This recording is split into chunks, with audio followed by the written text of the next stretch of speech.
ಒಂದು ದುನಿಯಾ ಅಂತ ನನ್ನ ಒಂದು ಭಾವನೆ. ಇವತ್ತು ನಾವು ಇತಿಹಾಸ ನೋಡಿದಾಗ ಇವತ್ತು ನಮ್ಮ ದೇಶದಲ್ಲಿ ಪ್ರತಿಯೊಬ್ಬರಿಗೂ ಏನಾದರೂ ಒಂದು ಕಾರಣ ಡಾಕ್ಟರ್ ಬಾಬಾ ಸಾಹೇಬ್ ಅವರು ಪ್ರತಿಯೊಬ್ಬರಿಗೂ ಮತಾರ್ಥನ ಹುಟ್ಟಿರೋದನ್ನ ನಾವು ಪ್ರತಿಯೊಬ್ಬರು ನಮ್ಮಲ್ಲಿ ಕಾಣ್ತಾರೆ. ಇವತ್ತು ಈ ಸಂವಿಧಾನ ಬರೀಬೇಕಾದ್ರೆ ಈ ಸಂವಿಧಾನ ಬರೆಯಂತ ಒಂದು ತಂಡ ಆಗಿನ ಕಾಲದಲ್ಲಿ ಸುಮಾರು ಆಗಿನ ಸರ್ಕಾರ 299 ಜನ ಒಂದು ಸಮಿತಿಯನ್ನ ಮಾಡಿ ಆ ಸಮಿತಿಯಲ್ಲಿ ಮುಖ್ಯಸ್ಥರಾಗಿ ಡಾಕ್ಟರ್ ಬಾಬಾ ಸಾಹೇಬ್ ಅಂಬೇಡ್ಕರ್ ಅವರು ಇಡೀ ಜಗತ್ತಿನಲ್ಲಿ ಸುಮಾರು 69 ದೇಶಗಳಿಗೆ ಹೋಗಿ ಅಲ್ಲಿ ಅಧ್ಯಯನವನ್ನು ಮಾಡಿ ಯಾವ ದೇಶದಲ್ಲಿ ಯಾವ ರೀತಿ ಸರ್ಕಾರಗಳು ನಡೆಸ್ತಾ ಇದ್ದಾರೆ ಬೇರೆ ದೇಶಗಳು ಅಂತ ಎಲ್ಲ ಅಧ್ಯಯನವನ್ನು ಮಾಡಿ ಇವತ್ತು ನಮ್ಮ ಸಂವಿಧಾನ ನಮ್ಮ ಸಂವಿಧಾನ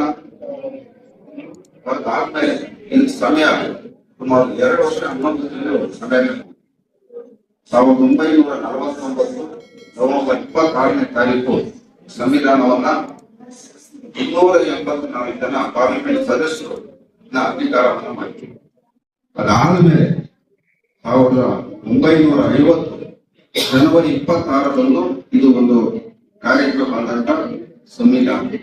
ಇವತ್ತು ಈ ಸಂವಿಧಾನ ಅಡಿಯಲ್ಲಿ ಮುಖ್ಯವಾಗಿ ಜನಪ್ರತಿನಿಧಿಗಳು ಸರ್ಕಾರಿ ಅಧಿಕಾರಿಗಳು ಸಂವಿಧಾನ ಅಡಿಯಲ್ಲಿ ನಾವು ಕೆಲಸ ಮಾಡಿದಾಗ ಈ ಸಮಾಜಕ್ಕೆ ಒಳ್ಳೆಯದಾಗುತ್ತೆ. ಇಡೀ ಜಗತ್ತಿನಲ್ಲಿ ಒಂದು ಅತಿ ಹೆಚ್ಚಿನ ಉನ್ನತ ಸ್ಥಾನಕ್ಕೆ ಹೋಗುವಂತ ಅವಕಾಶ ನಮ್ಮ ಭಾರತ ದೇಶ.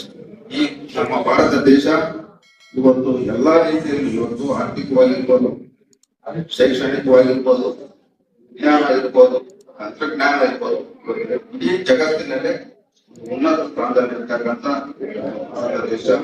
ಈ ಭಾರತ ದೇಶ ಹಿಂದೂ ರಾಷ್ಟ್ರ ಅಂತ ಎಲ್ಲರೂ ಹೆಮ್ಮೆ ಅಂತ ನನ್ನ ಸಂದರ್ಭದಲ್ಲಿ ವ್ಯಕ್ತಪಡಿಸುತ್ತೇನೆ. ಇವತ್ತು ಡಾಕ್ಟರ್ ಬಾಬಾ ಸಾಹೇಬ್ ಅಂಬೇಡ್ಕರ್ ಅವರು ಇಡೀ ಜಗತ್ತಿನಲ್ಲೇ ಇವತ್ತು ಉನ್ನತ ಸ್ಥಾನದಲ್ಲಿ ಇವತ್ತು ಜನ ನೋಡ್ತಕ್ಕಂಥ ವ್ಯಕ್ತಿ ಇವತ್ತು ಡಾಕ್ಟರ್ ಬಾಬಾ ಸಾಹೇಬ್ ಅಂಬೇಡ್ಕರ್. ಇವತ್ತು ಅವರು ಯಾವುದೇ ಒಂದು ರಾಜಕಾರಣಿಗಳಾದಂತ ಆದರೂ ಸಹ ಇವತ್ತು ಅವನ್ನ ಪ್ರತಿ ಒಬ್ಬರು ಇವತ್ತು ದೇವರಾಗಿ ಕಾರಣ ನಮ್ಮ ಭಾರತ ದೇಶದ ಪರಿಸ್ಥಿತಿ ನೋಡಿ ದೇಶದಲ್ಲಿ 5,500 ಪುಸ್ತಕಗಳನ್ನು ಓದಿ ಸಂವಿಧಾನ ಅವರು ನೀವು ನಮ್ಮ ಶಾಲೆಗಳಲ್ಲಿ ಪ್ರತಿ ದಿವಸ 11 ಪ್ಯಾರ ಸಂವಿಧಾನವನ್ನು ಓದಿದಾಗ ನೀವು ಹಿಂದೆ ಸಮಾಜದಲ್ಲಿ 11 ಸ್ಥಾನ ಹೋಗ್ತೀರಂತ